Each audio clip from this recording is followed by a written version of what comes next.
Hello everyone, thanks for tuning into today's third video. We're going to have a look at the weather for next week to 10 days. For today's third video, that's going to take us around the 4th, 5th of February. We'll be able to extend out beyond that with the extended GFS and ECM ensembles. They run to around a couple of weeks. And I've got CFSV2 later on in the video. For the next 4 weeks. The two videos that have been released so far today are the first season model roundup for the spring of 2020. So that's getting around 13 long-range models together to see what they're all showing for this spring. And also weekend forecast, of course, as always on a Saturday, your weekend look ahead. And yeah, that's the video so far today. This is week's 10-day video update. This will be the last one of today, but lots of updates coming up tomorrow. I'll talk about those at the end of the video. Now, before I do anything else, I'm going to say a big thank you to our latest PayPal donor. So I've had a donation through PayPal for gavsweathers.com from Fiona Hincliffe. Fiona Hincliffe has become our latest donor. So a big thank you, Fiona, for becoming our latest donor for Gavs Weathers. If you would like to join Fiona and become a donor for Gavs Weathers, then all you need to do is come to Gavs Weathers' PayPal page, sign in to your PayPal account, and then you can give a donation to Gavs Weathers however much you want, and by doing that, you're going to become a donor for Gavs Weathers, and we'll give you a mention in the videos. If you'd rather stay anonymous, that's absolutely fine. Just let us know when you make your donation. And we'll just thank this anonymous person. But otherwise, we'll give you a mention, give you a shout out, say thank you so much for doing that. You might want to mention for your website or business. We're very happy to do that as well. There's also Patreon, of course. We've got 65 patrons, so hello and a big thank you to our 65 patrons for Gavs Weathers. If you would like to become a patron for Gavs Weathers, all you need to do is come to the Gavs Weathers Patreon page. You sign up for a Patreon account, assuming you don't already have one, and then you give an ongoing monthly donation. It can be anything from $1 a month upwards to Gavs Weathers, and by doing that you become a patron for Gavs Weathers, and again you're going to get a mention in the videos, and we'll say thank you so much for doing that. A couple of people have mentioned, but when they come to the PayPal page, by the way, they find that it's not designated to pounds. So if you come to a PayPal page, you find it's got some other currency denomination. All you need to do is click that bit just there, and then you'll find all these different currencies. You find Great British Pounds just there, GBP, and there will go through to pounds, by the way.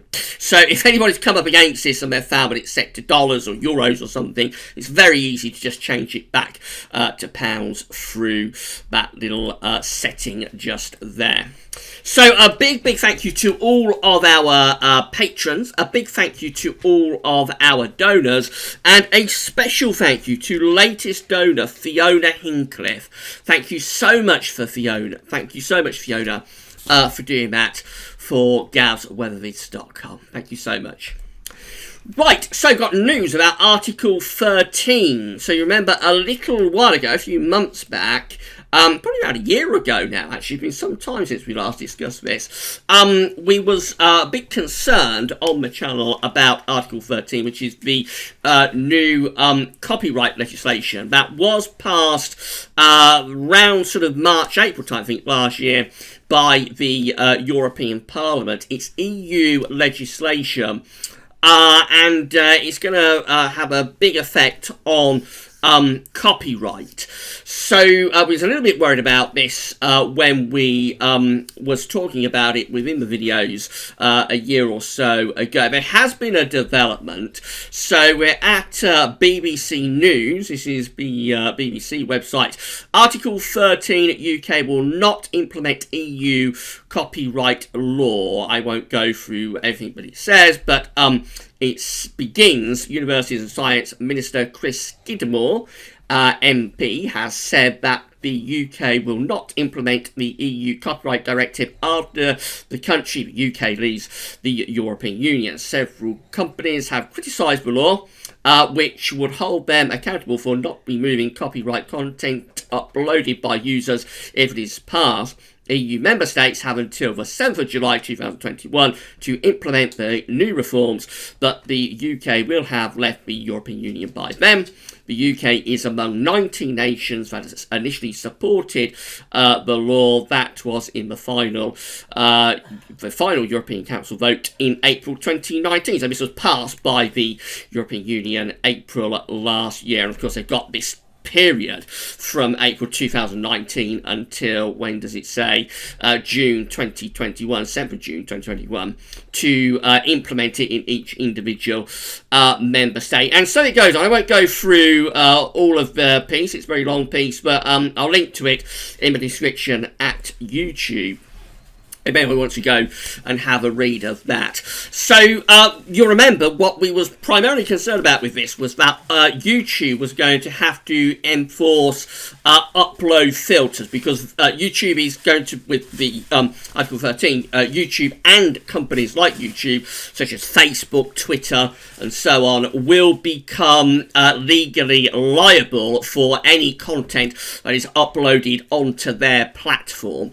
And YouTube was saying that, or sort of threatening that the upshot was that they was going to have to implement upload filters so that any content that is uploaded that they believe was copyrighted can be blocked from being uploaded. And this could have had a big effect, not just on gas levels, but on so many different levels. It could have a huge effect on being able to upload to YouTube. And the videos that are already uploaded, they were YouTube was threatening to place a very nasty sort of video blocked in your country message against those videos. So Gaza, these videos that have already been uploaded, potentially become inaccessible, and we may not have been able to upload any more content either to the channel due to those upload filters that YouTube were threatening to implement. Now, the UK coming out of the European Union, and the government has said they are not going to implement Article 13. So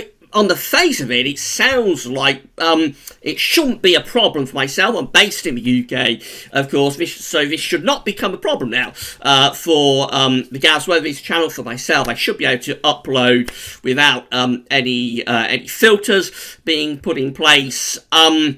And that should be great. The only thing I'm a little bit concerned about, and everybody in the UK watches the videos, or sort of North America, any country outside the EU, all of those people should be able to watch the content as normal. The only thing I'm a little bit concerned about still is the effect on people within inside the European Union. We have lots of people watching our videos from Ireland, from the Republic of Ireland. I know we have lots of people watching in Norway, Sweden, Finland. We have people over there watching our content, and I can see from the website stats of YouTube's channel stats, but we have people watching from all over Europe. Quite a few down in Southern Europe, quite a few in Balkan areas. So I am a little bit concerned about whether the videos will still be accessible for those people within the European Union. But there's nothing that I'm going to be able to do about that. It's just a case of how each individual country, state within the European Union chooses to implement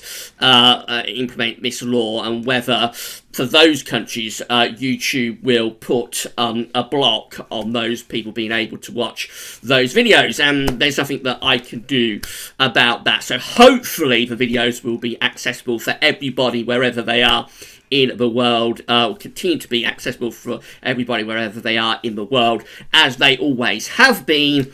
But if not, then I suppose we'll find out in due course. But this is good news for myself being inside the UK, and good news for anybody else. And that's the majority of the people watching, of course, watching from within the UK. It does not look as though the government will be implementing Article 13 as the UK comes out of the European Union. Whether some other form of legislation is put in place by the government along these lines, but with tweaks or something, we'll have to wait and see about that. But at the moment, I'm going to take this as a win, and hopefully common sense has prevailed, at least on the UK side. As I say, I can't say what's going to happen with people watching within other EU countries, and time will tell about that.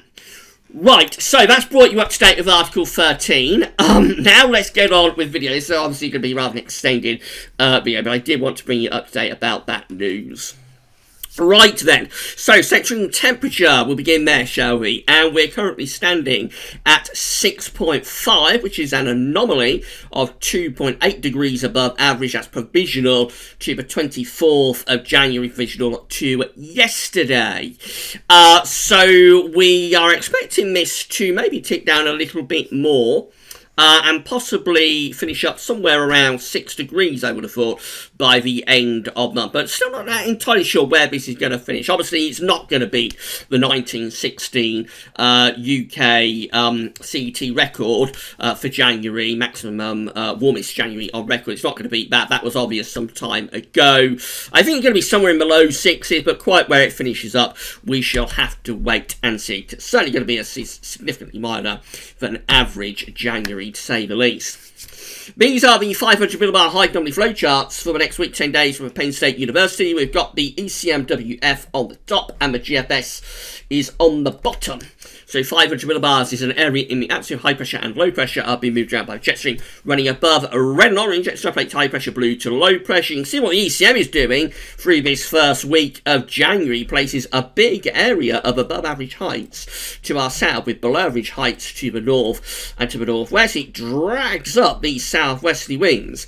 So, as go through the first week of February, we should have a reasonable amount of dry weather, I would have thought, especially so for the south. High pressure looks like going to be fairly well in control. The only thing is that these situations can be quite wet for the north, for the northwest of Scotland, and kind of get wet for it to sort of get strung out and stuck there. So it might turn very wet in the northwest, but otherwise it should be reasonable amount of dry weather and probably very mild actually, with the wind wafting up somewhere like from like the Azores or the Canary Islands. There could be a very, very mild start to February indeed. The GFS is very similar. Again, we have all of this low pressure up to the north and west, then we have a ridge of high pressure down to the southwest, and again we drag up the winds from a southwesterly direction. So probably a little bit more unsettled. Low pressure is a bit deeper to the north of the country with the GFS compared to the ECM. They're both similar. Wettest conditions in the northwest, driest conditions in the south, and everywhere looking mild to very mild. These are the GFS upper air temperature and precipitation ensembles for the next couple of weeks. Looking at London today, so the red line is the 30-year upper air temperature average for London. We're a little bit above average with the upper air temperatures at the moment, but it does feel quite chilly under this very grey and dank weather. A bit of a cold snap coming for the early part of next week. We talk about this in the weekend forecast, so it's going to be a little bit of wintry potential, particularly for northern areas, but not entirely exclusively so. We might get our first flakes of the season coming down to lower levels, even into parts of England and Wales late Monday and into Tuesday. Whether there's enough there to justify doing snow watch on Monday morning, time will tell. But yeah, it is going to be a little bit cold for the early part of next week. However, middle to latter part of next week, temperatures get a push up. That's this very mild spell that's setting up into the first week of February. Later on in the first week of February and into the second week of the month, the temperature just begins to slide back a little bit. Just sliding back a little bit. No sign of anything particularly cold coming up within the first 10 days of February. Precipitation-wise, there's quite a bit of rain on the way through, starting tomorrow and then going through the early part of next week. Winteriness over high ground in the north too. And then probably a little bit of a drier spell around the middle of next week before it turns wetter again towards the end of next week and into the first days of February.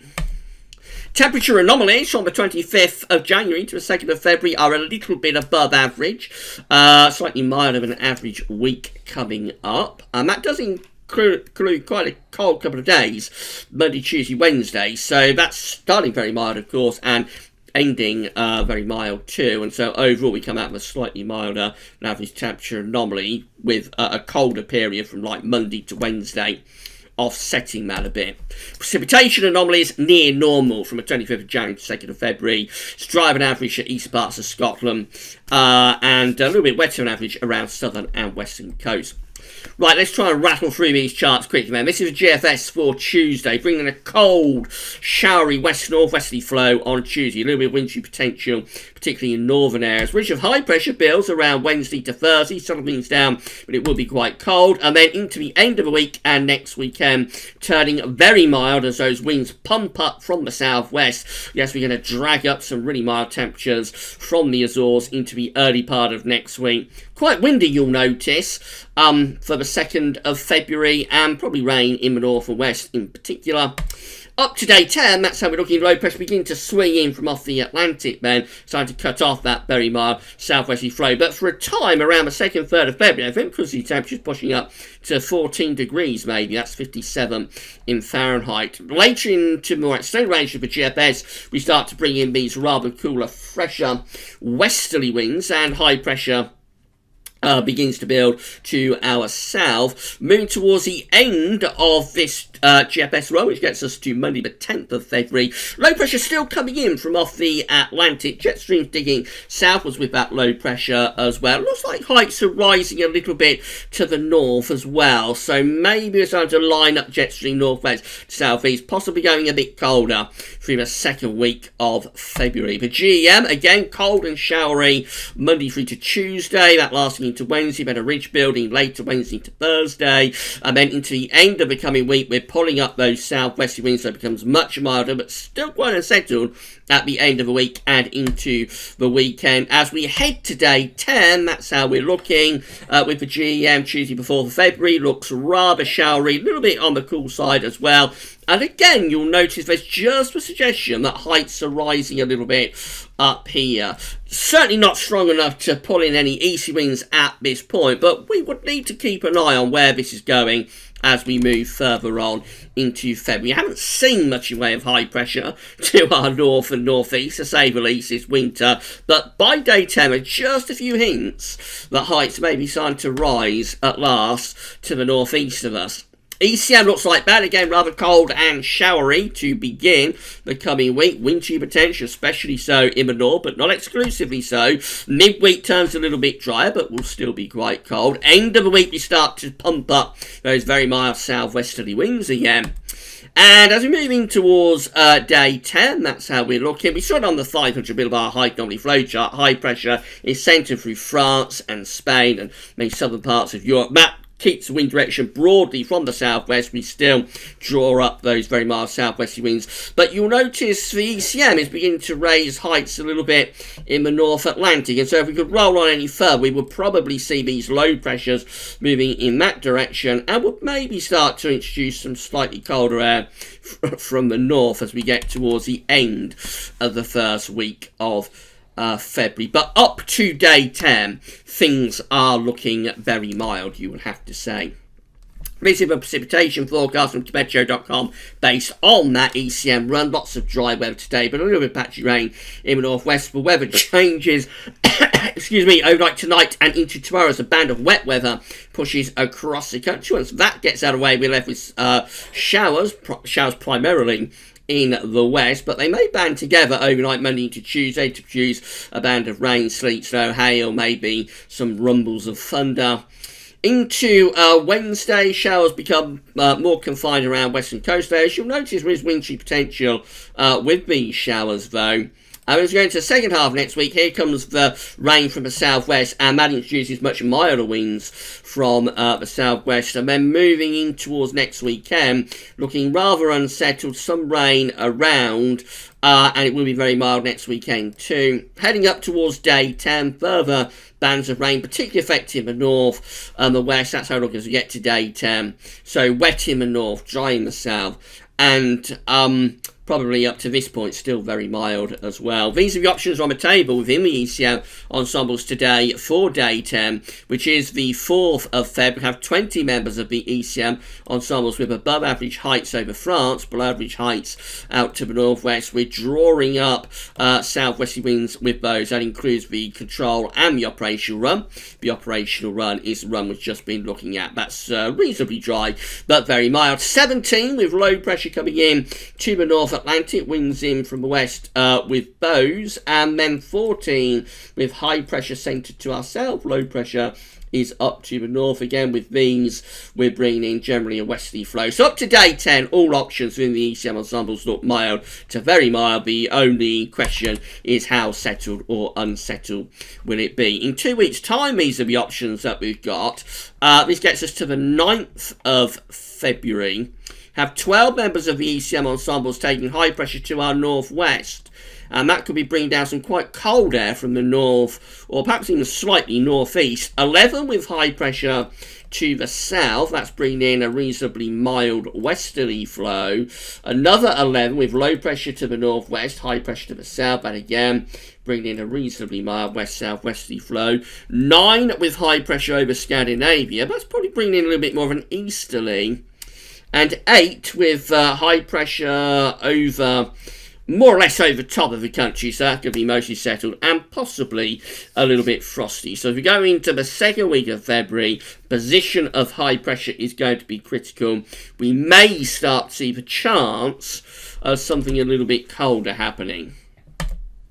CFSV2 looking like this. These are 500 millibar hikes broken down to week periods. The first week period takes from the 25th of January to the 31st, last day of the month. Coming week is unsettled with low pressure out to west and bringing in those west to southwesterly winds.